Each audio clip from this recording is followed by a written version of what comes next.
సంచలన వార్త ఏంటంటే సీఎం చంద్రబాబు క్షమాపణ చెప్పాలి, 1.45 కోట్ల పరిహారం చెల్లించాలి, సిఐ జోగి శంకరయ్య డిమాండ్. వివేక హత్య కేసులో తనపై చంద్రబాబు శాసనసభ సాక్షిగా అసత్య ఆరోపణలు చేశారు. సిబిఐ కూడా నన్ను సాక్షిగానే పేర్కొంది, నిందితుడిగా కాదు. నాకు డిఎస్పీ పదోన్నతి ఇవ్వలేదు, ఇప్పటికీ సిఐనే అంటూ చంద్రబాబుకి లీగల్ నోటీసులు జారీ చేసిన శంకరయ్య. ఇది సంచలనమైన విషయం. ముందుగా మురళి గారు చెప్పండి, ఒక సిఐ గారు ఎందుకు అసత్య వచనాలు చెప్పినట్లా చంద్రబాబు గారు, లేక ఆయన నిజాలు చెప్పినా శంకరయ్య గారు లీగల్ నోటీస్ పంపించారని మీరు అనుకోవాలా? ఎందుకు పదే పదే అసత్యాలు చెబుతారని అప్రతిష్ట కదా ఒక సీఎం స్థాయిలో ఆ రకంగా అనిపించుకోవటం?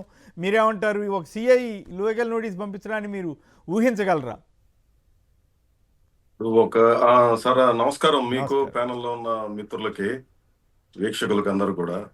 ఈరోజు మీరు అన్నట్టుగా చాలా సమస్యలను మీరు ప్రస్తావన చేశారు. అందులో ఇదొకటి ముఖ్యమైనది. ఒక ముఖ్యమంత్రికి ఒక సర్కిల్ ఇన్స్పెక్టర్ స్థాయిలో ఉన్నటువంటి ఆయన నోటీస్ ఇచ్చాడనంటే అదేమో ఒక అసాధారణమైనటువంటి విషయమే. అదేం ఆషామాషి విషయం కూడా నేను అనుకోవడం లేదు. దాని వెనక ఉన్నటువంటి పరిస్థితులు ఏంది, ఆయన ఒక సాధారణమైనటువంటి మనిషా లేదా వెనక నుంచి ఎవరైనా నడిపిస్తున్నారా ఏందనే విషయాలు ఇంకా భవిష్యత్తులో తేలుతాయి. ఏమైనప్పటికీ నా మీద అసత్య ఆరోపణలు ముఖ్యమంత్రి స్థాయిలో చేస్తున్నాడని చెప్పి ఆయన 1.5 కోట్ల రూపాయలకి పరువు నష్టం వేయడము, అదే మాదిరి తను పదే పదే అవమానం చేస్తున్నారని చెప్పి మాట్లాడటము, ఇవన్నీ కూడా అసాధారణమైనటువంటి విషయాలుగానే కనిపిస్తున్నాయి. ఇప్పటికిప్పుడు మనం ఏం వ్యాఖ్యానాలు కూడా దీని మీద చేయలేము. ఎందుకంటే ఆయన కూడా లీగల్ నోటీస్ ఇచ్చాడు. దాని మీద ముఖ్యమంత్రి తరపున వాళ్ళ లేదా ముఖ్యమంత్రి న్యాయవాదుల ఎవరో స్పందించి ఆన్సర్ చేయాల్సి ఉంది.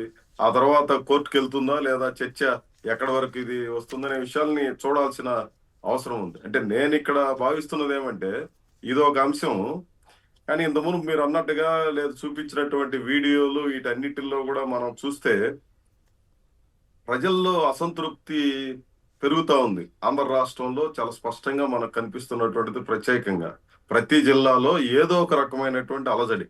నిన్న జరిగినటువంటి అసెంబ్లీ సమావేశాలు కూడా దానికి ఒక సూచికగా నేను చూస్తున్నాను. శాసన మండలిలో జరిగిన చర్చ కావచ్చు, లేదా శాసనసభలో జరిగినటువంటి చర్చ కూడా కావచ్చు.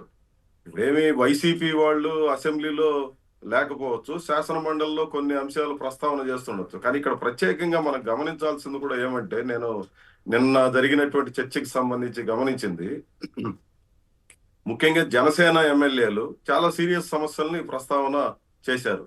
అదే మాదిరి బీజేపీ ఎమ్మెల్యేలు కూడా చాలా సమస్యల్ని ప్రస్తావన చేశారు. ఈ రెండు ఇతర పార్టీలు చేశాయని అనుకుంటే తెలుగుదేశం పార్టీ ఎమ్మెల్యేలు కూడా చేసినటువంటి సమస్యల ప్రస్తావన ఆంధ్ర రాష్ట్రంలో పరిస్థితికి ఒక రకమైనటువంటి అద్దం పడుతోంది. వాళ్ళు చేసినటువంటి సమస్యల్లో కీలకమైనటువంటి మనం గమనించాల్సింది కూడా రోడ్ల సమస్యని ప్రస్తావన చేశారు. ఈ రాష్ట్రంలో రోడ్లు బ్రహ్మాండంగా వేసామని చెప్పి చంకలు గుద్దుకుంటా చాలా సార్లు ఈ పెద్ద మనుషులంతా కూడా మాట్లాడినారు. కానీ ఆచరణలో ఎట్లా ఉంది అనే విషయాల్ని నిన్న ప్రస్తావన చేసినటువంటి ఎమ్మెల్యేలు చాలా సూటిగా ఈ విషయాల్ని ప్రస్తావన చేశారు. ఇప్పుడు ఉదాహరణకి రాజానగరం జనసేన ఎమ్మెల్యే రోడ్లు ఎంత బాగా లేదు అనే విషయాన్ని చెబుతూ, ఇది ఇట్లే కొనసాగితే తీవ్రమైనటువంటి ఇప్పటికే వ్యతిరేకత పెరిగింది, తీవ్రమైనటువంటి పరిస్థితులను ఎదుర్కోవాల్సి వస్తుంది జనసేన ఎమ్మెల్యే మాట్లాడినాడు. కాకినాడ సిటీ టీడీపీ ఎమ్మెల్యే ఆయన కూడా ఇదే రోడ్లకు సంబంధించిందే ప్రస్తావన చేశాడు. మదనపల్లి ఎమ్మెల్యే షాజహాన్ ఇప్పుడు పడమటి మండలాలన్నీ గాలేరు ఈ హంద్రీనేవా నీళ్లు వచ్చేసి అసలు ఏ సమస్య లేదు అని చెప్పి చంద్రబాబు నాయుడు గారు చాలా గొప్పగా కుప్పం కూడా నీళ్లు తీసుకుని వెళ్తున్నా ఉన్నారు. మదనపల్లి టౌన్ లో తాగేదానికి నీళ్లు లేవని చెప్పి తెలుగుదేశం పార్టీ ఎమ్మెల్యే నిన్న ప్రస్తావన చేశాడు. ట్రాఫిక్ సమస్యలు కూడా ఆయన ప్రస్తావన చేసిన విషయాన్ని మనం గమనించాలి.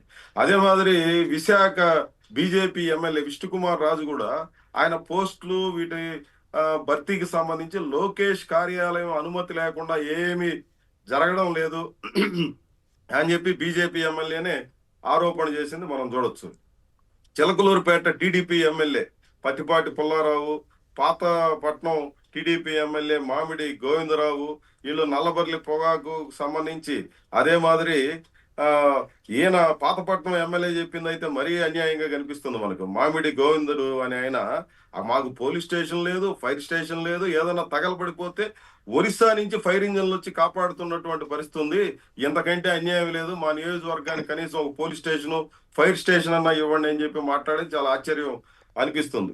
జక్కంపేట టీడీపీ ఎమ్మెల్యే కూడా జ్యోతుల్ నెహ్రూ పంచాయతీరాజ్ కార్మికులకి జీతాలు ఇవ్వడం లేదు, మరీ అన్యాయంగా ఉంది, జీతాలన్నా ఇవ్వండి అని మాట్లాడినాడు. కాళహస్తి ఎమ్మెల్యే ఆయన తెలుగుదేశం పార్టీనే. సుధీర్ రెడ్డి మాట్లాడింది కాళహస్తి దేవస్థానం పరిధిలో ఆసుపత్రి లేదు, కనీసం ప్రభుత్వ ఆసుపత్రి దానికి అనుసంధానం చేయండి అని మాట్లాడినాడు. బొబ్బిలి ఎమ్మెల్యే ఆర్వీఎస్కే రంగారావు ఎమ్మెల్యేలకి నియోజకవర్గ నిధులు ఇవ్వడం లేదు, మొత్తం మా డబ్బులు కూడా మీరే ఖర్చు పెట్టేసుకుంటున్నారు అని అంటే, స్పీకర్ అయ్యన్న పాత్రుడితో సహా మొత్తం ఉన్నటువంటి ఎమ్మెల్యేలందరూ బల్లలు ధరుస్తూ డబ్బులు నియోజకవర్గ అభివృద్ధికి నిధులు ఇవ్వాల్సిందే అని చెప్పి మాట్లాడినటువంటి పరిస్థితి మనకు చాలా స్పష్టంగా అనిపిస్తుంది. పెనుమూరు ఎమ్మెల్యే బోడి ప్రసాద్ మాట్లాడిన విషయాలు మొత్తం సమీక్ష చేశారు, బాగుంది. మొత్తం సమీక్ష చేశారు, మీకు అభినందనలు. మొత్తం అసెంబ్లీని కూడా బాగా ఫాలో అయినట్లున్నారు, చక్కగా చెప్పారు. ప్రజా సమస్యలు చాలా క్రిస్టల్ క్లియర్ గా కనిపిస్తున్నాయి. ఎంత దాచిపెట్టుకున్నా అనివార్యంగా మాట్లాడకపోతే నియోజకవర్గాలు తిరిగే పరిస్థితి కూడా లేదు అనేది చాలా స్పష్టంగా మనకు కనిపిస్తుంది. కాలువలు పొలాల్లోకి నీళ్లు వచ్చేసినాయి, పట్టించుకునే నాదుడు లేదని చెప్పి ఎమ్మెల్యేలు మాట్లాడిన దయనీయమైనటువంటి పరిస్థితి నేను కనిపిస్తుంది. ఇవన్నీ మనకేం అర్థం అవుతుంది?